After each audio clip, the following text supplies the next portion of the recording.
नमस्कार, total health में आप सभी का स्वागत है। मैं हूं संजीव उपाध्याय। नमस्कार, स्वागत है आपका टोटल हेल्थ में। मैं हूं किरण भारद्वाज।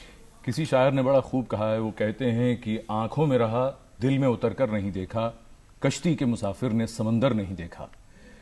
दरअसल होता यह कि जब भी सेहत की बात आती है तो हम में से बहुत से लोग सिर्फ और सिर्फ अपने जिस्म तक यानी अपने शरीर के बारे में तो चिंता करते हैं, लेकिन उसके आगे जाकर बात खत्म हो जाती है। ये बात थोड़ी सी इसलिए भी हैरानी में डालती है कि दुनिया में जब हमारे देश का नाम है इस बात के लिए कि आत्मा की बात हो, अध्यात्म की बात हो या शांति की खोज हो, जो स्वास्थ्य के लिए, जो सेहत का जो पूरा का पूरा विचार है, उसके लिए परम आवश्यक है, हम सब भूल जाते हैं और सिर्फ ये सोचते हैं कि अगर शरीर ही स्वस्थ है तो हम स्वस्थ हैं। लेकिन क्या वास्तव में ऐसा है? पिछले दिनों मानसिक स्वास्थ्य दिवस यानी मेंटल हेल्थ डे मनाया गया और इस बार का जो उसका थीम यानी विषय था वो था mental health for older adults. लेकिन घूम फिर कर बात ये आती है कि मानसिक स्वास्थ्य सिर्फ बुजुर्गों के लिए, बड़ों के लिए, युवाओं के लिए, बच्चों के लिए, क्या सिर्फ एक के लिए जरूरी है या सबके लिए जरूरी है? आज टोटल हेल्थ में बहुत विस्तार से समझने की कोशिश करते हैं कि मानसिक स्वास्थ्य का यानी हम मानसिक तौर पर अगर स्वस्थ हैं तो उसका क्या अर्थ है और क्या महत्व है। जी हाँ, क्योंकि अगर विशेषज्ञों की बात करें तो वो ये कहते हैं कि तकरीबन हर उम्र के लोगों में मानसिक समस्याएं बढ़ रही हैं। इसके कारण क्या हैं और अगर किसी को मानसिक रोग हो जाता है तो डॉक्टर के पास जाने से हिचकिचाहट का क्या कारण है? क्या ये कि सोसाइटी में उसको किस तरह से देखा जाएगा या फिर आसपास के लोग क्या कहेंगे? ऐसी बहुत सी बातें हैं जिनके विषय में बात करना ज़रूरी है और ज़रूरी है जानकारी लेना। चर्चा की शुरुआत करें उससे पहले देखते हैं ये रिपोर्ट और ये समझते हैं कि दरअसल मानसिक स्वास्थ्य है क्या।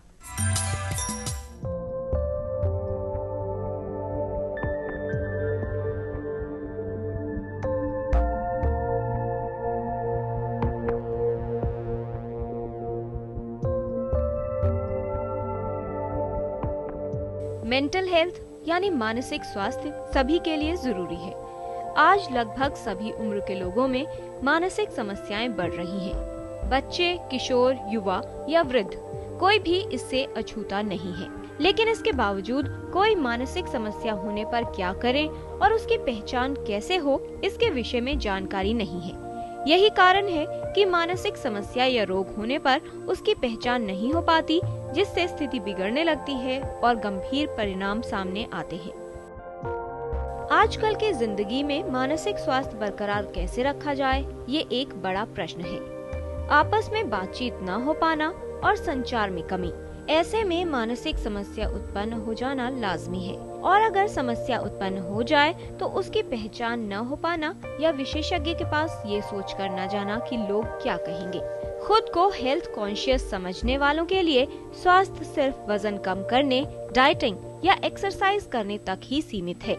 लेकिन पूर्ण स्वास्थ्य के लिए सिर्फ इतना करना पर्याप्त नहीं है। स्वस्थ रहने के लिए शारीरिक और मानसिक रूप से देखभाल की आवश्यकता है।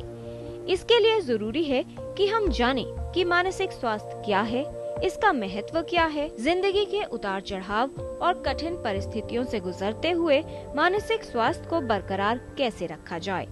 Total health, DD news.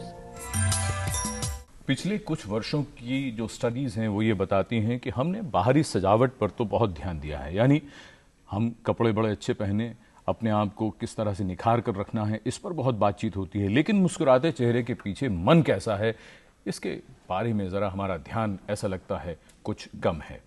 हम इस बात पर ज़्यादा ध्यान देते हैं कि शायद हम जिसे कहते हैं कि अपनी सुख सुविधा के लिए बहुत सी चीज़ें जुटा लें, लेकिन क्या उन सब से हमें खुशी मिलती है या हम कितने खुश हैं? आज बहुत ज़रूरी है ये विषय समझने के लिए विशेषज्ञों के साथ। इस विषय पर जानकारी देने के लिए हमारे साथ स्टूडियो में मौजूद है विशेषज्ञों का खास पैनल। हमारे साथ हैं doctor Rajesh Sagar, professor, department of psychiatry, Akhil Bharatiya Ayurvigyan Sansthan, doctor miss Vimal Kumar, senior psychologist, और doctor Vipul Rastogi, associate consultant, neuro psychiatry department, Medanta the medicity. तो आइए चर्चा की शुरुआत करते हैं। डॉक्टर राजेश सागर, आपसे हम शुरू करें। दरअसल जब भी बात आती है स्वास्थ्य की तो हम सब ये समझते हैं कि अगर हम ब्लड प्रेशर ठीक है, शुगर लेवल्स ठीक हैं, बाकी कोई और दिक्कत नहीं चलने फिरने में, तो हम स्वस्थ हैं। स्वास्थ्य का जो पूरा जो विचार है वो ज़रा हमें समझाइए थोड़ा सा। देखिए, बहुत ज़रूरी है समझना कि स्वास्थ्य जो WHO की जो डेफिनेशन है उसमें physical, mental, social, in fact spiritual भी है उसमें। और ये बात बिल्कुल सही है कि हमारा जो अक्सर जो ध्यान है वो फिजिकल पे ज़्यादा रहता है और मेंटल जो कंपोनेंट है या साइकोलॉजिकल कंपोनेंट है वो हमेशा इग्नोर्ड रहता है और उसके कई सारे कारण हैं जिस पे हम चर्चा करेंगे। और दूसरा ये जानना जरूरी है कि जो मेंटल हेल्थ, मानसिक स्वास्थ्य जो है, ये जरूरी नहीं है कि जिसको बीमारी, मानसिक बीमारी ना हो वो स्वास्थ्य है उसको। और ये बहुत बहुत ब्रॉड है ये मेंटल हेल्थ जो है, जिसको मानसिक स्वास्थ्य के बारे में अगर कहें तो है क्या। देखिए, इसमें ये ज़रूरी है समझना कि जैसे मैं मेरी कार्य क्षमता है या मैं जो काम करता हूँ, प्रोडक्टिविटी है, मेरा रिलेशनशिप है, मैं अपने आप से खुश हूँ, मैं दूसरों को खुश कर रख सकता हूँ, मैं अब मेरा जो पोटेंशियल है मैं पूरी तरह से काम कर सकता हूँ, तो और सबसे अच्छी बात है कि मैं एक सेवा कर सकता हूँ। तो सारी जो क्षमता है, जो ये जरूरी नहीं है कि बीमारी ना हो, बीमारी के अलावा भी बहुत सारी चीजें हैं जो इंसान को मानसिक स्वास्थ्य की परिभाषा में आती हैं। ये और बहुत सारी परिभाषाएं इसकी, लेकिन मुख्य रूप से ये है कि जो इंसान अपने आप से खुश है और एंजॉय कर सकता है लाइफ को, और जो उसकी प्रोडक्टिविटी है, काम करना, और ये सारी चीज़ें जो है इम्पॉर्टेंट है मेंटल हेल्थ के लिए। हालांकि इसके और ये भी बहुत ज़रूरी है समझना कि जैसे ब्लड प्रेशर उसका एक नंबर होता है, आंकड़ा होता है, इसमें ऐसा कोई पैरामीटर नहीं है कि आप जो है कितने खुश हैं, कि कितने खुश हैं, आप 100 खुश हैं या 100 खुश हैं। जी डॉक्टर विमल, आपसे ये जाने, जैसे डॉक्टर सागर ने कहा कि यहाँ पर अगर मेंटल हेल्थ की बात करते हैं तो जैसे दूसरे हेल्थ में, फिजिकल हेल्थ में पैरामीटर्स होते हैं कि पता चला अगर बीपी शूट कर रहा है तो व्यक्ति को पता चलेगा कि मैं स्वस्थ नहीं हूँ। पिछले दिनों में हमने देखा न्यूज़पेपर्स में बहुत सारी ऐसी खबरें थी कि रोड रेज की खबरें थी, मर्डर्स की खबरें थी और सुसाइडल टेंडेंसीज भी बहुत सामने आई। क्या आपको ऐसे में लगता है कि हम लोग मानसिक रूप से स्वस्थ हैं या फिर खतरा कुछ बढ़ रहा है? In the initial years of life, I think we go after success. We have a lot of achievements which we are racing to achieve, and we do not have the time to look inward.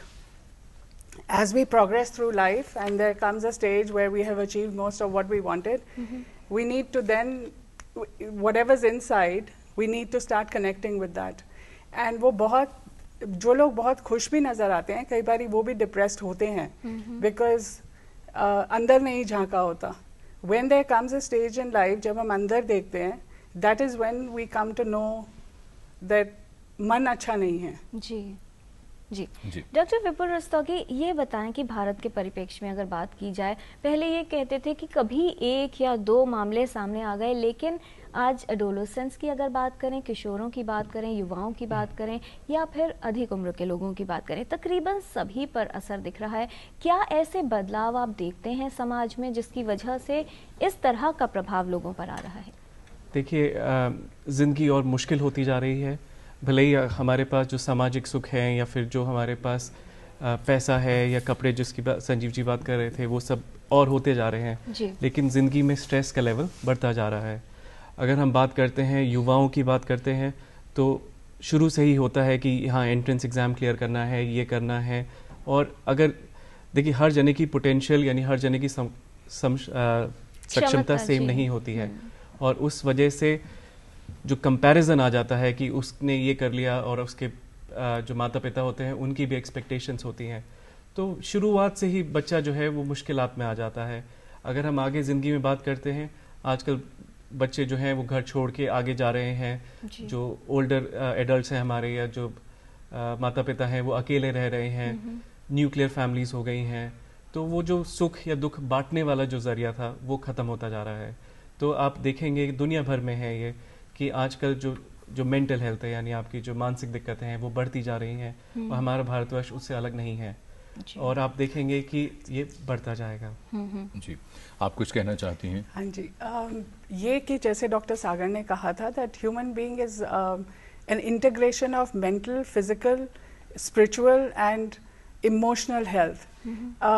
A lot of this happens in life because हम लोग aware नहीं होते अपने जज्बात के, अपने एहसासात के। बाहर की तरफ देखते देखते हम, because we don't have the awareness, we ignore it, and or we suppress it. So whatever we suppress surfaces at some point of time in life. जी, तो एक बात पर तो हम सब यहाँ सहमत हैं कि हम सब शरीर को लेकर तो काफ़ी ध्यान रखते हैं, स्वास्थ्य की जब भी बात आती है, सेहत की बात आती है, लेकिन मन और मानसिक स्वास्थ्य की जब बात आती है तो वहाँ हम सब थोड़े से ज़रा अनजान से रह जाते हैं। डॉक्टर सागर शफीउल्लाह हैं हैदराबाद से, इन्होंने एक समस्या लिखी है। ये लिखती हैं कि इनके 2 बेटियां हैं। जो बड़ी बेटी है वो 7वीं कक्षा में पढ़ती है, वो पढ़ाई में ज़्यादा अच्छी नहीं है और ज़्यादा काम काज में भी बहुत एक्टिव नहीं रहती। अब काम काज से मतलब यही होगा शायद खेलती वेलती नहीं होगी। उनकी टीचर ने ये कहा है कि ये कक्षा में भी चुपचाप बैठी रहती है और हर कार्य में काफ़ी धीमे धीमे वो कार्य करती है। उन्होंने कहा है कि काउंसलर से संपर्क करना चाहिए स्कूल में, और वो अपना होमवर्क भी नहीं करती है और ना ही इम्तहान की ज़्यादा तैयारी करती है। तो शफी साहब ये जानना चाहते हैं कि क्या ये कुछ मानसिक रोग का कोई कारण हो सकता है या क्या लक्षण क्या है ये? देखिए, जैसे बताया है कि अगर 7th में पढ़ती है तो करीब 12 साल की उम्र होगी उसकी, और ये मान लें, और अगर ये बदलाव है उसके बिहेवियर में, जैसे मान लीजिए पहले वो पढ़ती थी और अब कुछ वक्त अरसे से नहीं पढ़ रही है, तो उसके कई कारण हो सकते हैं। और इमोशनल कारण एक हो सकता है, एंजाइटी या डिप्रेशन या कोई भी एक प्रॉब्लम हो सकती है। लेकिन ये जानना जरूरी है कि उसका असेसमेंट, इवैल्यूएशन हो, और कई बार अगर ये मान लीजिए शुरू से ही प्रॉब्लम है तो हो सकता है कुछ इंटेलिजेंस के इश्यूज हों, तो वो भी एक इम्पॉर्टेंट बात है कि पहले से वो कैसे थी और क्या वजह हो गई। खासकर लड़कियों में ये होता है कि थोड़ी शाइनेस होती है और कोई वजह होती है, या कोई स्ट्रेस होता है, परिवार में हो सकता है स्ट्रेस, या स्कूल में स्ट्रेस हो सकता है, या पढ़ाई का एक बोझ हो सकता है। तो कई सारे कारण हो सकते हैं, या कोई परेशान कर रहा हो, किसी टीचर से कुछ परेशानी हो रही हो, या अपने मन में ही कुछ बोझ लग रहा हो, या कुछ बॉडी इमेज के कुछ शरीर के बारे में कुछ चिंताएं हो। क्योंकि एक जो एडोलेसेंट है, जो अर्ली फेज 12-13 साल की उम्र में, खासकर लड़कियों में, क्योंकि उसी वक्त ये फेज शुरू होता है, फिजिकल चेंजेस होते हैं, तो बहुत सारे स्ट्रेसेस होते हैं। नॉर्मली ये जरूरी है उन जो स्ट्रेस है उसको समझना, और इसीलिए परिवार का रोल बहुत अच्छा है। मैं बधाई देता हूं कि मदर को कि उन्होंने सवाल पूछा है। तो इस तरह की कई सारी महिलाएं होंगी जिनके बच्चों को ये प्रॉब्लम हो सकती है, लेकिन कई बार हम उसको जिक्र नहीं करते हैं, हम उसके बारे में बयान नहीं करते हैं। तो इसलिए जरूरी है, अगर उन्होंने ये कहा है, उसको रिकॉग्नाइज किया है, तो जरूर अपने उसको समझें और अपने डॉक्टर से कंसल्ट कर सकते हैं। जी हो, शफीउल्लाह साहब के अलावा और भी बहुत लोग हैं जिन्होंने हमें ईमेल्स भेजे, जो कार्यक्रम में हम समय समय पर शामिल करते रहेंगे।